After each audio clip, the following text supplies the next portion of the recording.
के सुदूर रेगिस्तान के बीच में एक छोटा सा शहर जैसलमेर, क्षेत्रफल की दृष्टि से भारत का लेह और लद्दाख के बाद सबसे बड़ा जिला, लेकिन आबादी के हिसाब से भारत का सबसे कम जनसंख्या वाला जिला।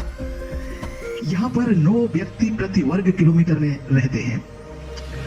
शहरी आबादी 1 लाख से भी कम है। जैसलमेर भारत का अति पिछड़ा जिला है। यहाँ पर रोजगार का कोई साधन नहीं है। 1988 तक हालात ये थे कि यहाँ तक पहुंचना भी बड़ा ही मुश्किलों से भरा होता था। सिंगल सड़क मार्ग से जोधपुर पहुंचने में 12 घंटे लग जाते थे। 1964 में रेल सेवा से जुड़ने के बाद भी हालात ज्यों के त्यों बने रहे। जैसलमेर से जोधपुर 300 किलोमीटर की दूरी तय करने में ट्रेन 15 घंटे लगाती थी। 1988 तक स्टीम इंजन चलते थे और जैसलमेर जोधपुर के बीच कई स्टेशनों पर इंजन को पानी देने की सुविधा भी नहीं थी।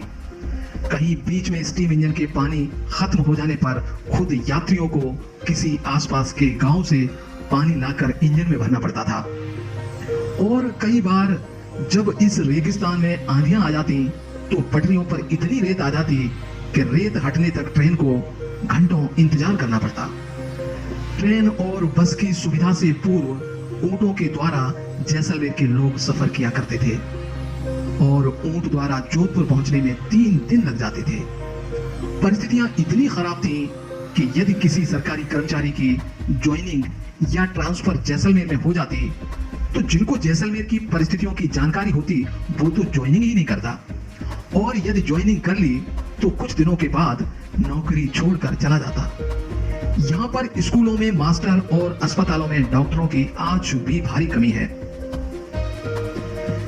जैसलमेर पहुंचना उस समय इतना कठिन था कि किसी कवि ने जैसलमेर के बारे में एक दोहा कहा था कि यदि आपको जैसलमेर जाना है तो घोड़ा कीजिए काठ का और पिंड कीजिए पाषाण और वक्तर कीजिए लोह का तब देखो जैसान।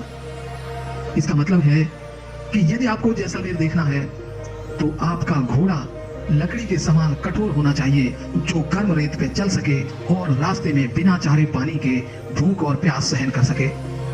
आपके कपड़े भी ऐसे होने चाहिए लोहे के समान जो कि सूर्य के तप और गर्म आंधियों से आपको बचा सके, और आपका शरीर पत्थर के समान होना चाहिए जो कि इस रेगिस्तान के ताप और गर्मी को सहन कर सके।